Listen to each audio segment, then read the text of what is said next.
So now it's my pleasure to introduce Dr. Priya Lalvani, and she's the professor of disability studies and the coordinator of the graduate program in inclusive education at Montclair State University. She holds a PhD in developmental psychology. Dr. Lalvani's research examines the social and political contexts that shape the lived experience of disability with the aim of disrupting ableism in schools and in society. Her work is widely published in scholarly journals and international textbooks, and she is the co-author of Undoing Ableism and the editor of Constructing the Mother. Please join me in welcoming Dr. Priya Lalvani.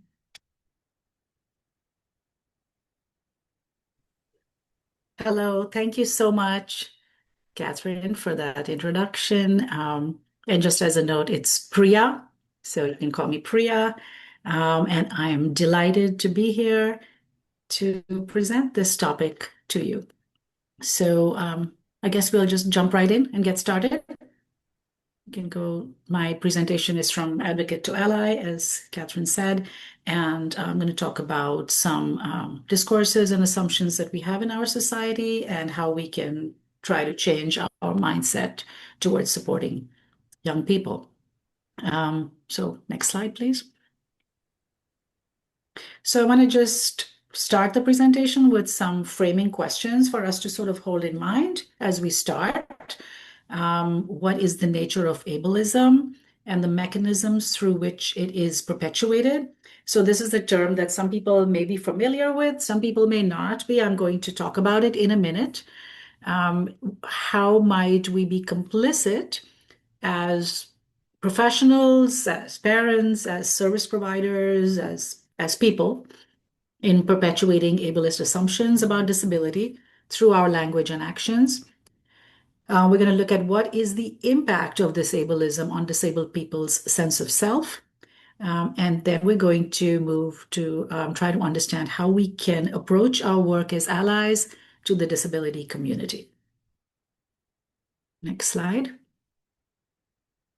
So for those who are not familiar, or for those who have heard the word, but are not exactly sure what it means, I'll just sort of put out there that ableism, this is not the official definition or anything. This is just a sort of way of understanding it. So ableism refers to the persistent devaluing of people with disabilities and the disabled experience. It can be thought of as prejudice, discrimination, stereotypes, the negative ways in which we think or act towards people with disabilities. It can be conscious, but it can also be unconscious. So it might be things we're doing that we're not aware of as individuals or even as a society. It is based in unquestioned assumptions about the inherent superiority of the non-disabled experience. And I say unquestioned because these are just assumptions that have existed. This is sort of just how we think about people with disabilities. It's sort of like assumed that it's common sense knowledge, but we haven't really questioned these things. Next slide, please. So the quickest way when I'm talking to my friends or my family members and they ask me to define ableism, the quickest way that I can think of is like, think of the other isms, right? Ableism is one of the isms like racism, sexism, homophobia, and so forth, because it's a pervasive system of negative devaluing and a pervasive system of oppression. So in that, it's just like the other isms and the other negative ways that we position and act towards other groups, certain groups. Like other isms, it operates at three levels. And it's really important to understand that like any ism, there's the individual level, there's the cultural level, and there's the institutional level. And I'm going to go into those in a minute. But I just like to point out that while it is similar in many ways to the other forms of oppression or other forms of discrimination, in one way it is different in this way, that I'm describing it, that I'm defining it, right? Unlike the other isms, ableism remains even today largely outside the public awareness. Many people ask me to define it. Many people ask me what it means. I am a professor who works with teachers, in my daily life. And the teachers I work with are largely surprised to learn this word and share with me that they had never previously even heard of this term. So, in this way, even within social justice circles, even within progressive education circles and communities, this one form of oppression remains outside the public awareness. Next slide. So I'm going to help sort of parse out what we mean by these three different levels of ableism by giving you some examples in everyday life of how they play out. So when we're looking at individual level of ableism, this is how individuals may perceive or view disability or people with disabilities.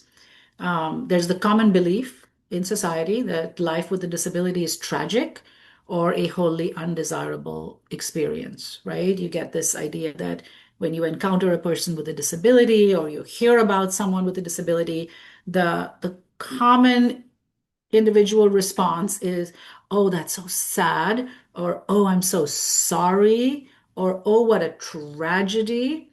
And so disability viewed as a problem, something that we want to avoid at all costs, something that is just an inconvenience, or just something we would not want in our lives, or in the lives of our children. Feeling sorry for people with disabilities is very common. Feelings of pity. In fact, one of the most common responses to any parent who's had a child with a disability, people will say, oh, I'm so sorry, when people sort of disclose that their child has a disability. And that is the quickest way of knowing. I mean, I'm so sorry suggests that it is not viewed as anything other than a sad thing, a bad thing, a tragedy. Parents of children with disabilities are often called saints or brave people or courageous people. Um, like, wow, I can't imagine what you're going through. You must have such a difficult life. So, all of these are sort of embedded in our society and they make their way into our own way of processing what disability is. Next slide. So at the cultural level, how does this play out in sort of sociocultural context that we live in? We live in a society, most societies actually that I know of, where disability is viewed as something to be fixed, eliminated, overcome, do whatever you can to get rid of it. In schools, right? In society, there's this consensus about what is normal behavior and what is normative behavior. And the whole focus is on trying to make the child or the person with a disability as quote unquote normal as possible. Um, the cultural consensus on the birth of a child with a disability, as I said earlier, as a profound loss or tragedy. Our society, other examples, our society also places a great deal of emphasis on values like independence instead of interdependence, on productivity, primarily monetary and financial productivity. So these sort of it are, they have impact on how we view people with disabilities, right? When as a society, what we value is independence, individualistic thinking, living, and high productivity. When you look at media, you see another example of cultural ableism where you see disabled people are underrepresented in our books, in our films. And to be fair, that has changed quite drastically in the last couple of decades. And in this last decade, you are seeing much more. When I grew up, I did not see one character with a disability that was out and openly identified as a person with a disability, I should say. in in a children's book or in a film. Excuse me, sorry. So the expectation that disabled people should communicate in neuronormative ways and oppressive and problematic language. Next slide, please. So here are just some examples. A smattering of words, terms that are frequently used in our society. Many are terms that derive from people with disabilities historically. Others have sort of evolved, and you can just see that our language is filled with either metaphors or euphemisms or language that frames disability in a negative way or as other. Please, next slide. Now let's look at the institutional level. Because of all of these three levels, as problematic as some of those examples might be, the institutional level is by far the most damaging and the most problematic, because at the institutional level means it's laws and policies, right? And those have far-reaching impact. Policies and practices that disadvantage disabled people, the ways in which homes are built. Think about the ways that most homes are built. Have we ever thought about it? Like the entire design of the vast majority of homes is inaccessible, and then accessibility has to be built in. If there is a person that requires accessibility, many businesses are still inaccessible, despite we may think, oh, but we have ADA, right? Um, all buildings must have ramps and everything must be accessible now because we have laws that protect that. Well, we'd be wrong because there are still many buildings. ADA only applies to buildings that were built after ADA. And so there are public libraries that I know of that are not accessible, and so on. Many restaurants are not accessible, and many don't have braille menus. Most don't have braille menus. Schools often lack the adaptive or access technologies. And when a child requires it, then it is requested. But we need to sort of flip that. We need to really think about that, right? If we set it up in a way that's inaccessible, such that the person with access then has to request it, that's what's problematic here. Instead of having thought about it and setting it up in advance such that more people or most people would be able to access the spaces and the learning. Next slide, please. So let's look at institutional ableism in specific contexts. And I know that we are here in a service provision context. Many people here in the audience may be parents, or they may be service providers or professionals. So let's look at how it plays out. And I do want to take a moment to just say that these are not things that are done intentionally.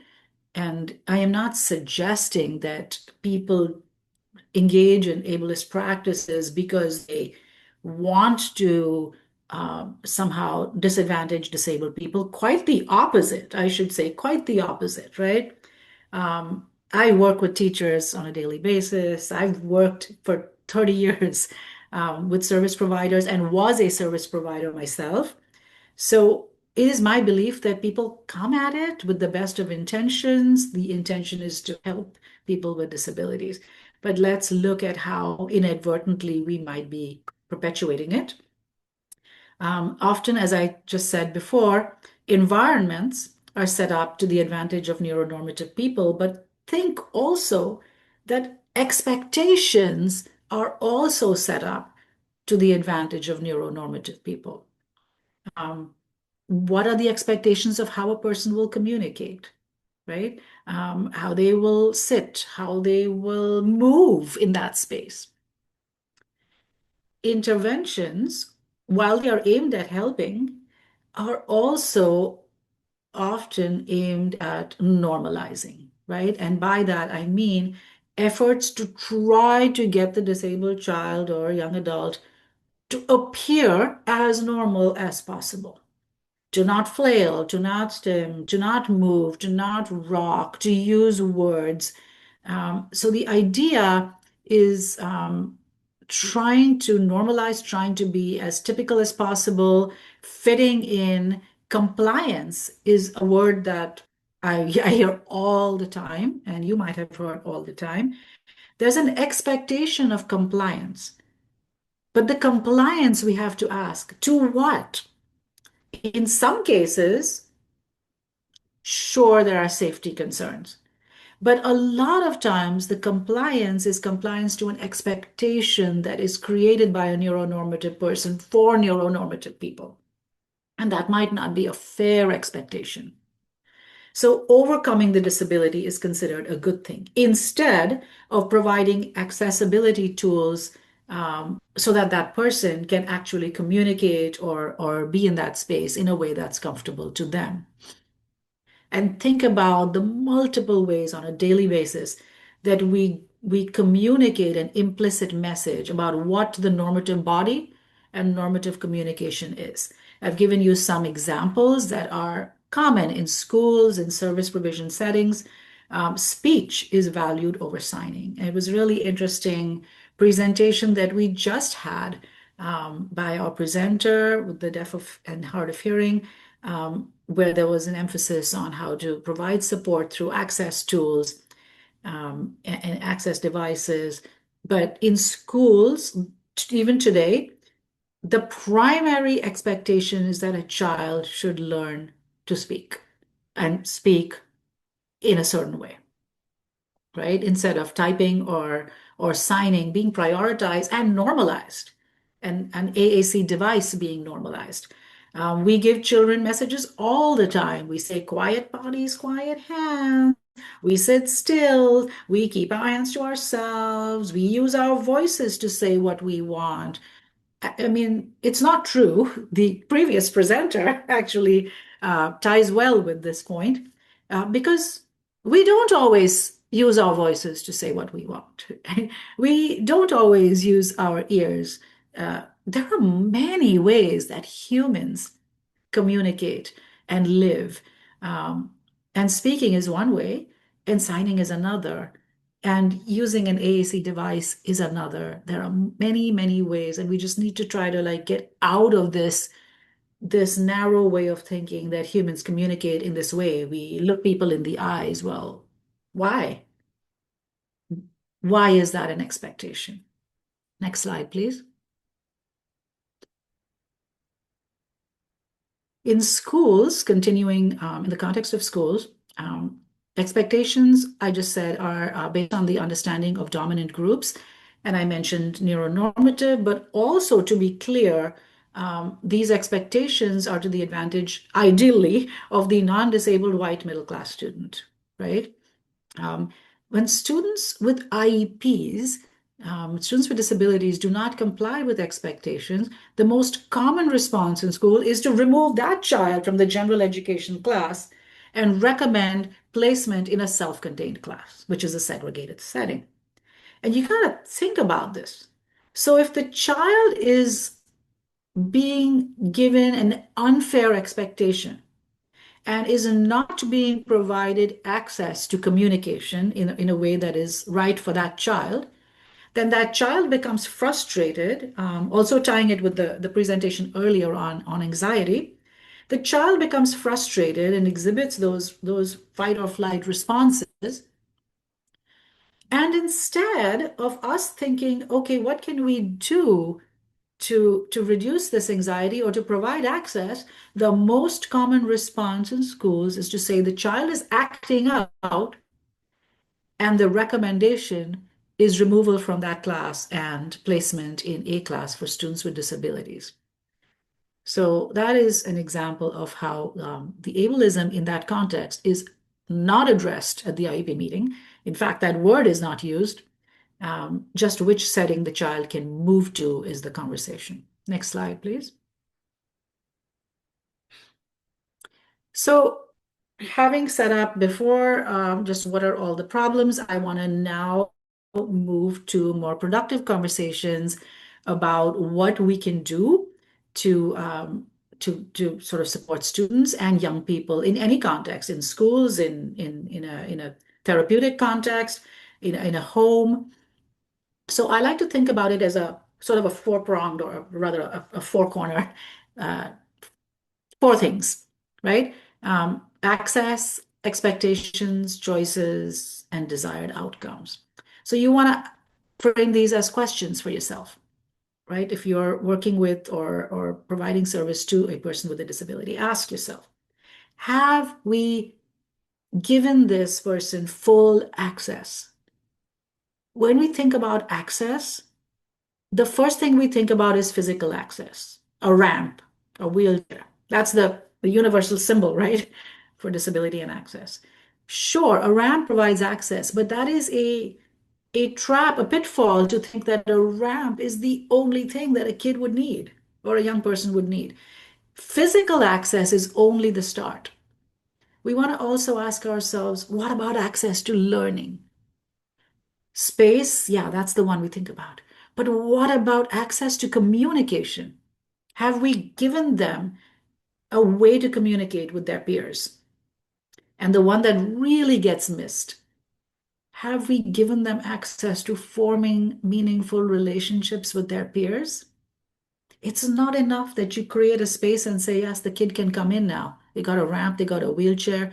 Even if you've like modified their work and you're providing modifications and accommodations to their learning, you really need to go beyond and ask, how are we giving this child full access, right?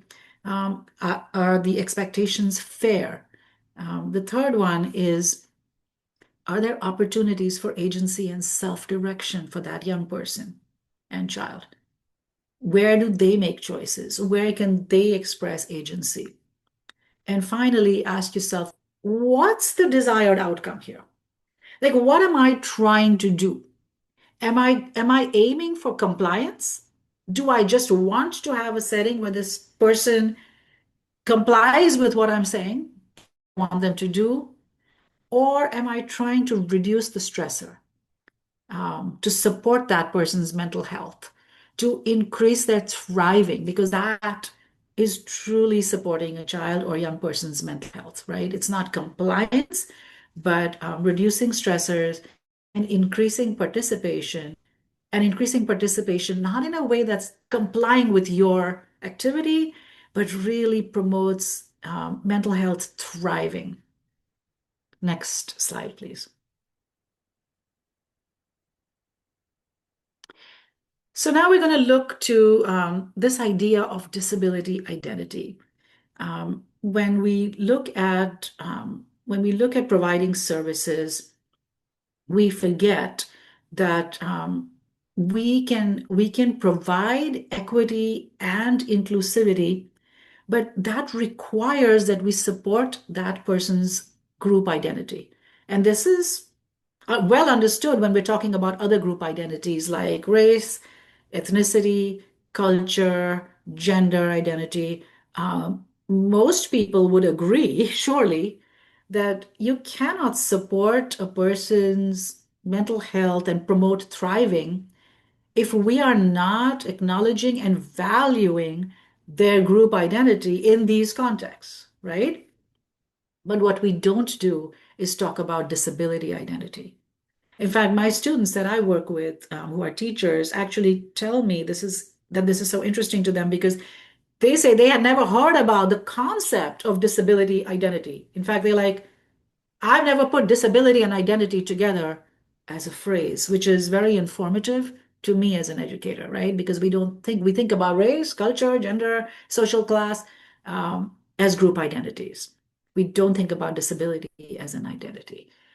We want to try to grapple with this idea that we can provide support because it is required.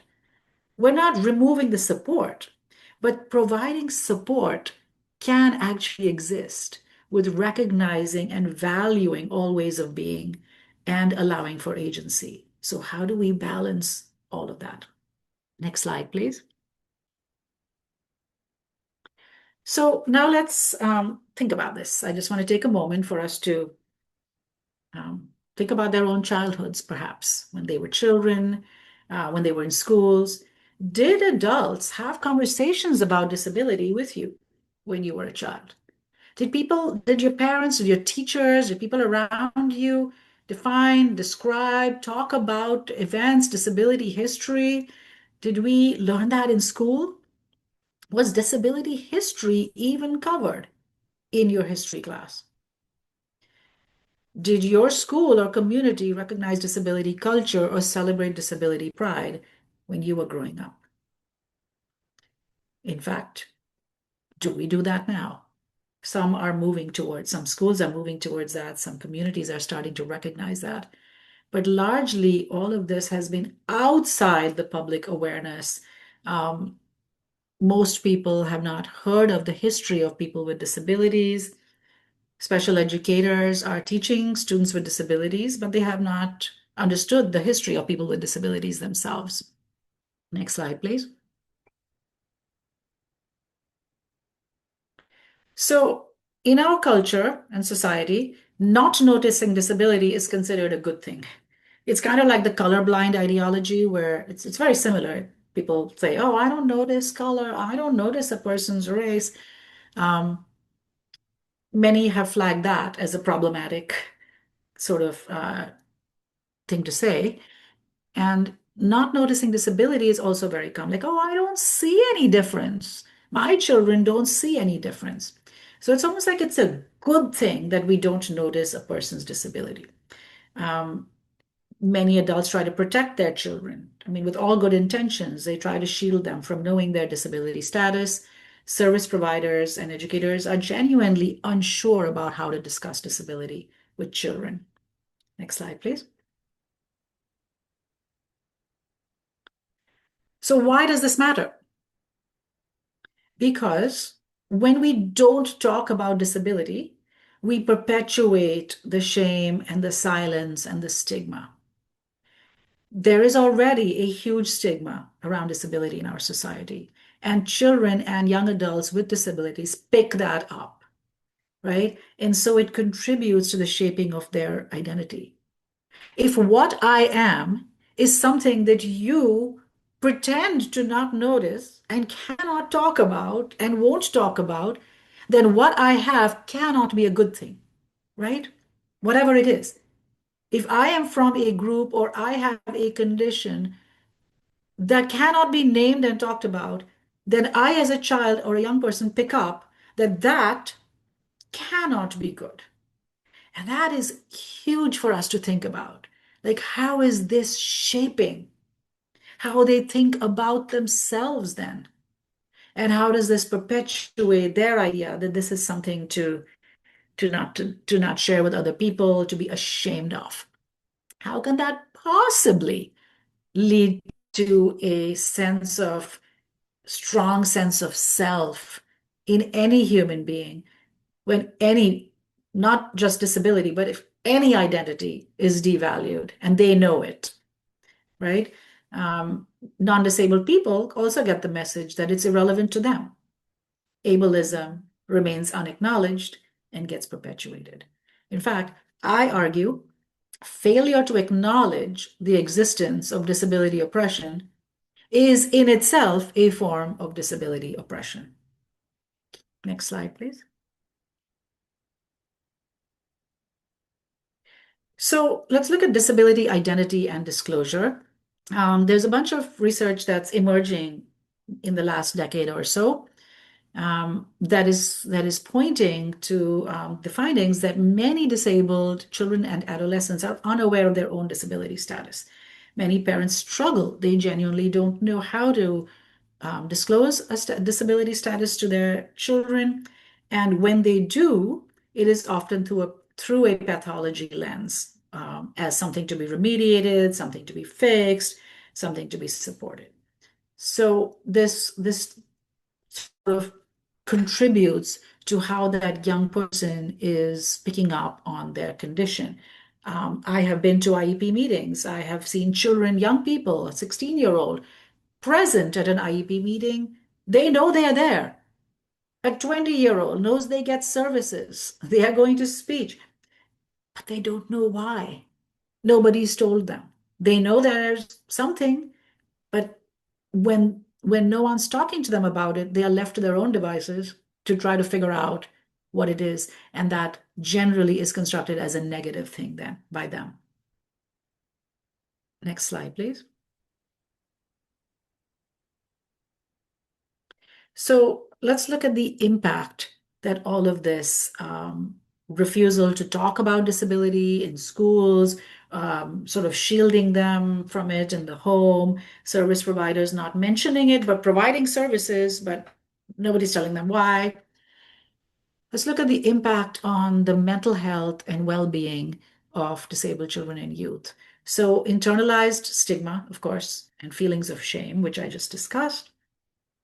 Um, they may then be reluctant themselves to disclose their disability status to others. And when they are sort of hiding it, it can exacerbate anxieties, right? Because I know I have a condition, I don't really know what it is, or maybe I do know what it is, but there's a lot of shame around it.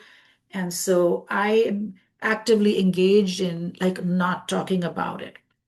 And there's some sort of terms that I want to introduce here, such as passing and covering, which a lot of people are starting to write about. Many people with disabilities are writing about this and talking about this. Um, and we've heard about passing in the context of race, right? That's a term that's borrowed from there. Um, Many people with disabilities in schools and also young people who are out of schools engage in passing as non-disabled or quote unquote normal. So they try to hide their differences and they try to blend in as typical. These are students or young people that have not disclosed their disability status, or they may not know their disability status and they've been encouraged to pass as typical. Those with apparent disabilities who cannot pass engage in what's called covering. And that's like that means minimizing the visibility of their disability or trying to assimilate. So they know that it's visible, but they try to sort of minimize it, make light of it, don't draw attention to it, just try to blend in, just try to fit in. Um, and so then ableism becomes internalized as these young people are trying to like fit in, overcome their disability, and try to be normal. I don't have to even say the level of stress that this probably places on the system when a young person, when a child is trying to fit in and assimilate. And again, assimilation is another term that we understand in other contexts, right?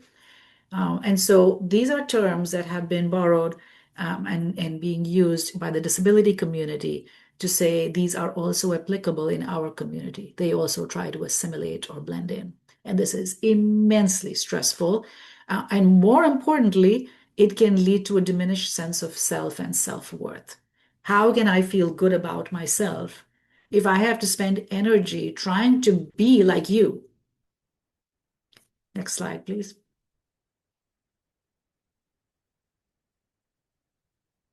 This is just a vignette that I'm going to share with you, and this is from an actual IEP meeting that I was at, and I've used this in some other presentations, but I just thought this would present a little visual or clip for you, a vignette. So let me just read it out. Jake is a 14-year-old autistic boy. His parents have not disclosed his autism diagnosis to him. They believe it's best to wait until he will be able to understand the complex topic and want to protect him from feeling different from his peers. Understandable. Jake is pulled from the classroom daily for speech therapy and ABA services. He has a one-on-one aide with him all day. He receives modified assignments. So this is, and Jake is aware of all of this, right? At a recent IEP meeting, the case manager welcomed everyone and asked Jake, "Do you know why we are all here at this meeting today?" Which is a great way to start, right? Jake answers, Because I'm sped. The case manager, taken aback, asks, "What do you mean?" Jake replied, "It means Mrs. Abbott sits with me in class and I go to Mrs. G for speech. That's why I'm a sped." And so you can just see this young person, Jake, and how his identity, like what's happening here. He knows that these things are he goes to Mrs. Abbott, he sits, goes to Miss G. All he knows, and why? Why? Because I'm a sped. His identity is that he's a sped. I don't know what that means to him because I did not ask him, right? I did not interview him. But I can only imagine that the word sped is not viewed as a, popularity contest winner. He probably picked up sped from a peer, right? You're a sped. So, in the absence of any conversations, this is what Jake makes of himself. He's a sped. Next slide, please. So, young people, in the absence of conversations, are left vulnerable to constructing negative identities. Since nobody has really talked to Jake and helped him to navigate and construct a positive sense of self about himself, he's left with all he has. And that is a negative identity. Um, Contrary to popular belief, children do notice differences between themselves and their peers, all differences, and they should. They're children. They notice differences in how people look and their size and their height and their color and their disability status. It is the silences around those differences that leads to confusion, misinformation, and shame. So then children come to view their separation from their peers as normal, or because they are slow or not smart. Like Jake knows that he leaves his peers to go somewhere else. No one's told him why. So he's left possibly to constructing the idea that it might be because he is slow or weird or not smart or any of those choice words that he might pick up from the world around him. Next slide, please. So now we're going to move in the last few minutes of this presentation to what we can do differently, right? How can we start to do what's been called by the disability community something called uncovering disability? Um, there's been a lot of disabled activists that have expressed or shared and written about this idea that openly identifying with a disability can actually lead to a positive sense of self, and that leads to good mental health, well-being. Naming and claiming disability when it's done in a positive way, and when children and young people are supported to name and claim it in a positive way, that can have positive implications for identity development and mental health. Identifying with the disability pride movement and disability culture which is rooted in solidarity and a sense of pride and a sense of community, and it's out there. There is a disability culture. It's been there. It's a lot of people aren't aware of it. A lot of parents aren't aware of it. A lot of teachers and educators and service providers are not aware of it. I know this because I work with teachers, and they tell me this is like, wow, I had never even known that such a thing as the disability pride movement happened and is happening, and who knew? Well, it's there, right?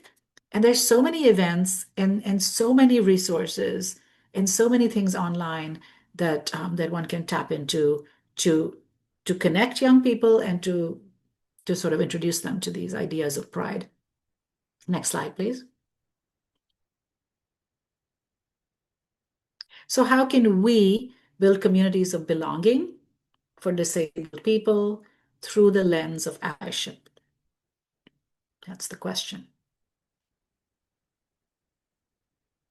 Next slide. Before we go there, I just want to give you sort of a breakdown that there's these three terms that we use: advocate, activist, ally. But they are different. They are overlapping many times, but these roles that we may play as professionals or as people in the life of a person with a disability, these are different roles. An advocate is someone who is connected to a group or a person with a disability or any group, and who advocates for that person or group's needs. An activist is someone who engages in a broader public action. So it's not just advocating for what a child needs. I could be an advocate, let's say, to give you an example, an advocate for a child in my school to receive a certain service. And I could be a strong advocate for that child. But an activist works to change a policy at a local or broader level. An ally is very different. An ally is an outsider to the particular identity group, but works to support the agendas of that community in ways that are equitable and just. So an ally needs to support, in this context, if we're looking at disability, the agendas of the disability community. And how do we do that, right? Next slide, please. So if you're new to this, if this whole concept is new, of course, there's it's a steep learning curve, but we're all in it. We're all in it together. But you can start by learning about disability history and disability culture. That's where I start with the teachers that I work with. You can learn about the issues, current issues. There are many issues even today that impact disabled people. But we want to learn about those issues from the disability community, not from other parents or professionals, which I'm not saying don't have a value. But when we're learning about how current issues impact disabled people, that we want to learn from the disability community, center the perspectives of disabled people. In everything we do, we want to make sure we have the perspective of somebody, right? Consider the intersections of disability with other marginalized identities. And you might have noticed that in this presentation, I have interwoven frequently concepts that are not exclusive to disability, that they apply to all marginalized identities.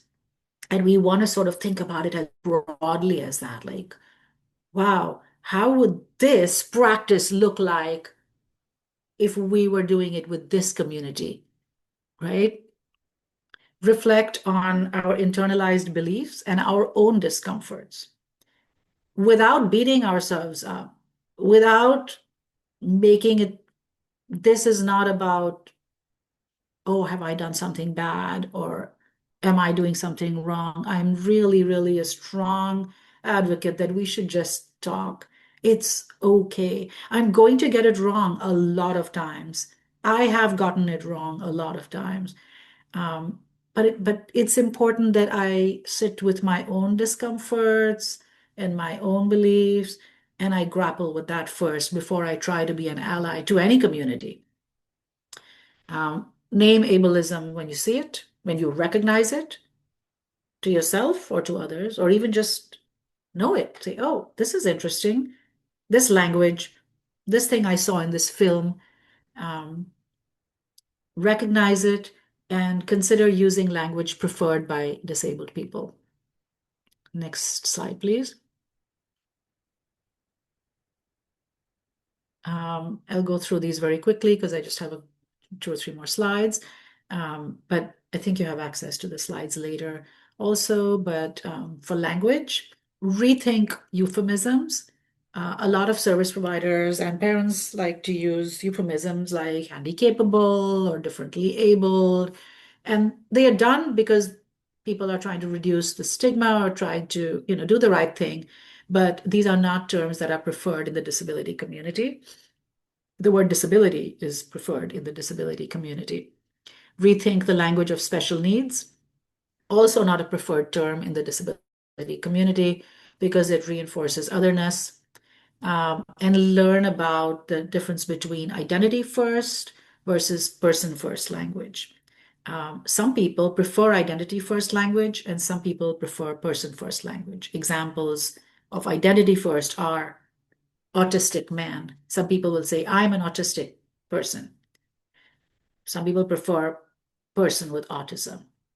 It's not wrong, but it's important to know that many in the disability community actually prefer stating their disability first as a marker of identity and pride. So, disabled woman, autistic man, and so forth. Next slide, please. Those are just some images I pulled um, off the internet from different campaigns. There are many, many campaigns out there right now, all spearheaded by disabled people to sort of raise the public awareness about the word disability and avoiding euphemisms, as I said. So you can, those are a Google search away. Next slide, please.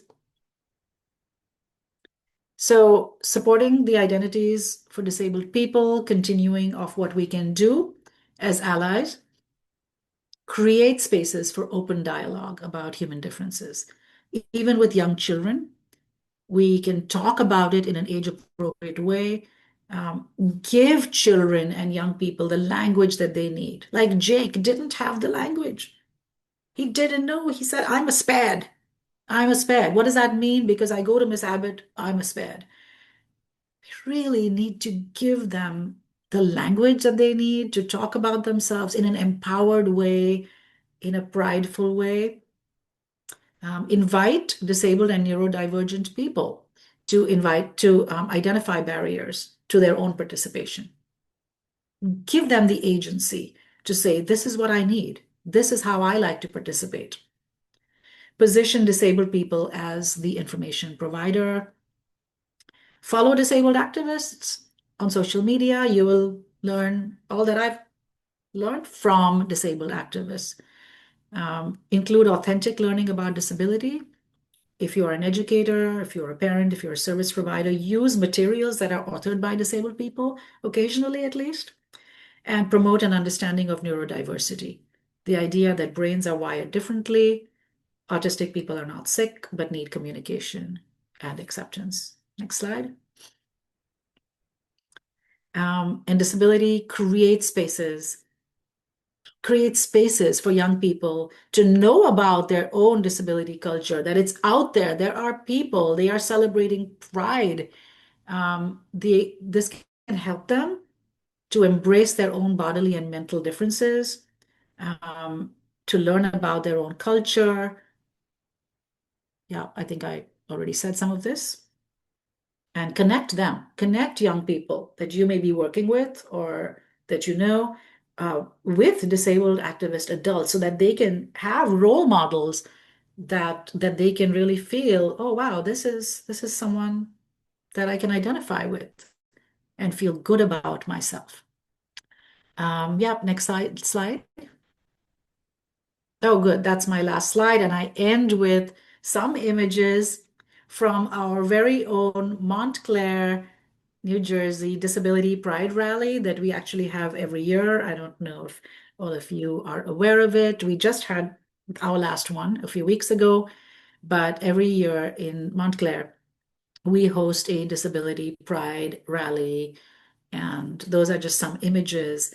So you can just, better than I can say it, I wanted you to see what it looks like when the disability community comes together in a not shameful way that places strain and stress on their mental health and well-being, but instead comes together in a way that promotes thriving and positive sense of self, as you can see right there. And I think, next slide, I think we're done with our slides. Thank you. Maybe we can keep the previous slide up.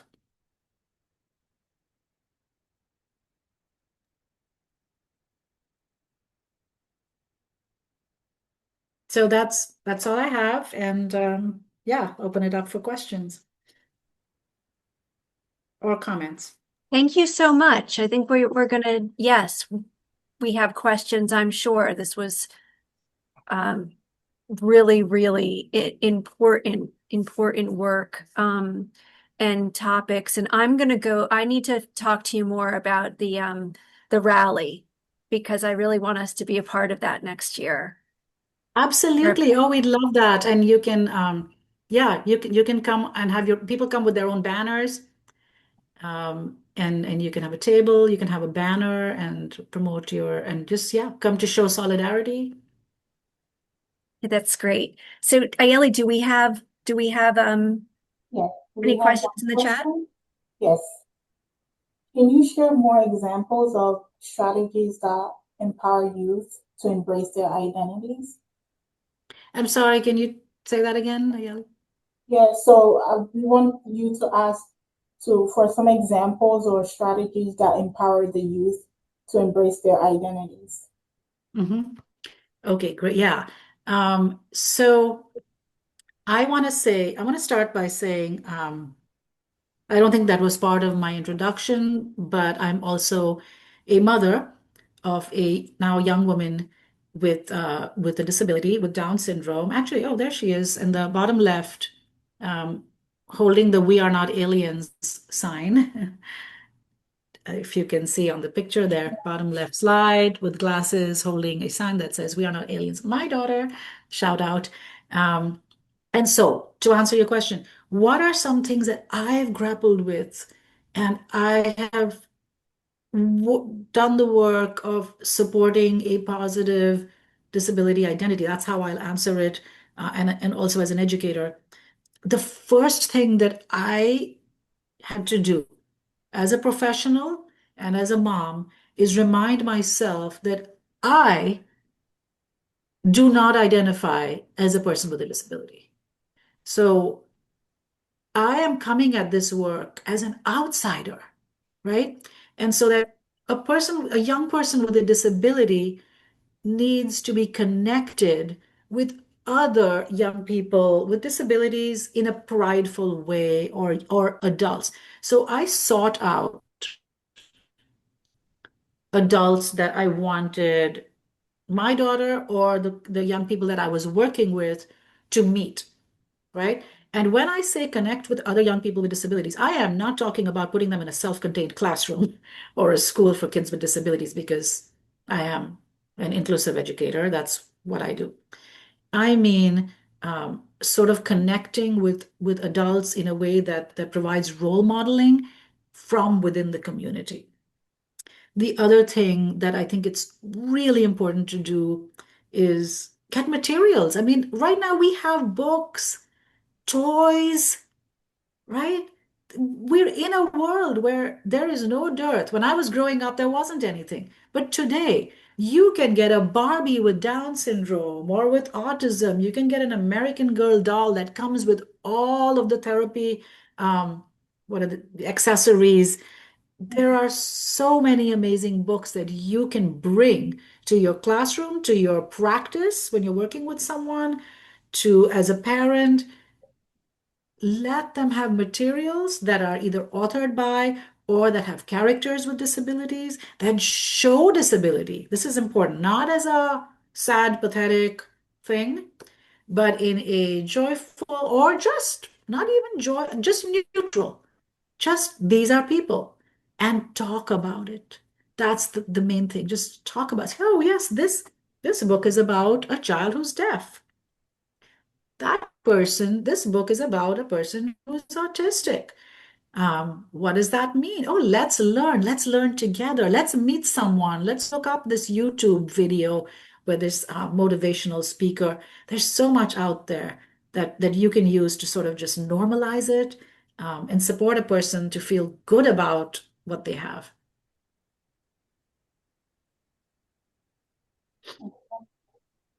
Thank you so much for answering my question.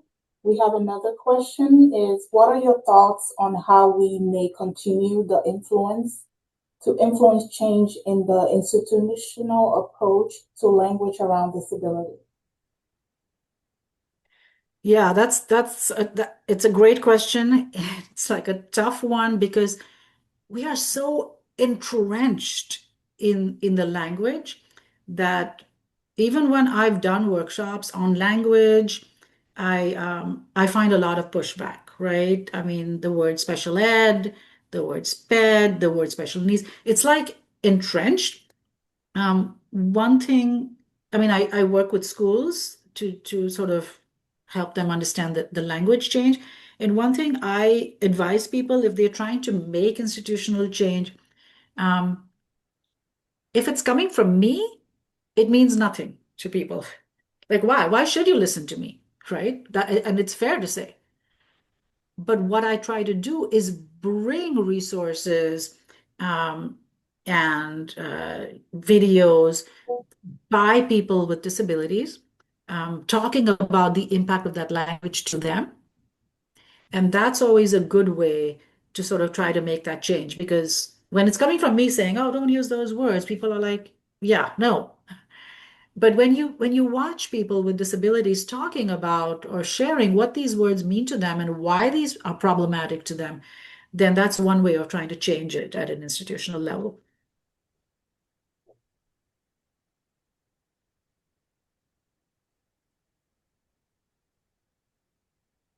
So you're all invited to our Disability Pride rally next year. Maybe, Catherine, maybe y'all can share that next year with your following. Absolutely. We'll share it. I just there are a couple more questions. And did we get everybody, Ayeli? I just want to make Yeah, there's one more question. It says, when interacting in the community with a person who has disability, how should people deal with that situation? When That interact, I'm when not dealing, sure, is the question when interacting with a person with a disability in the community, no, how like should we? how should we deal with pity, a pity face or a sympathetic look when interacting in the community with a person who has autism? Hmm. So each person's going to have, obviously, it's important to say that we can't lump everyone together in one category and say this is how we interact with them. But I will say that when you're interacting with someone with a disability in the community, first check your own feelings of sympathy and the "I'm so sorries," or um, maybe try interacting with them as a human. Maybe ask maybe ask, would you prefer to be called, or is there any support you need instead of assuming that help is needed? The sympathy and pity should definitely be left at home, right? The "I'm so sorries" are not needed. The "God bless yous" are not needed. The the sort of and recognize what are some barriers for this person, right? Instead of sympathy, just treat the person with human dignity and respect and see if there is access needs.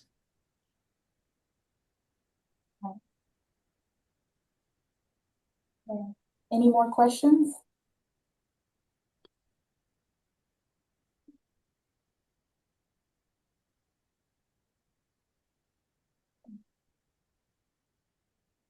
All right, we have no more questions. Thank you so much, Dr. Prior, for your presentation. We really appreciate your time. Thank you very much. Thank you for having me and thank you for organizing this wonderful symposium. Thank you so much. We look forward to partnering with you and being involved in your work in Montclair. And I hope this is just the beginning. Thank you so much. I do too. Bye bye, Thanks. everyone.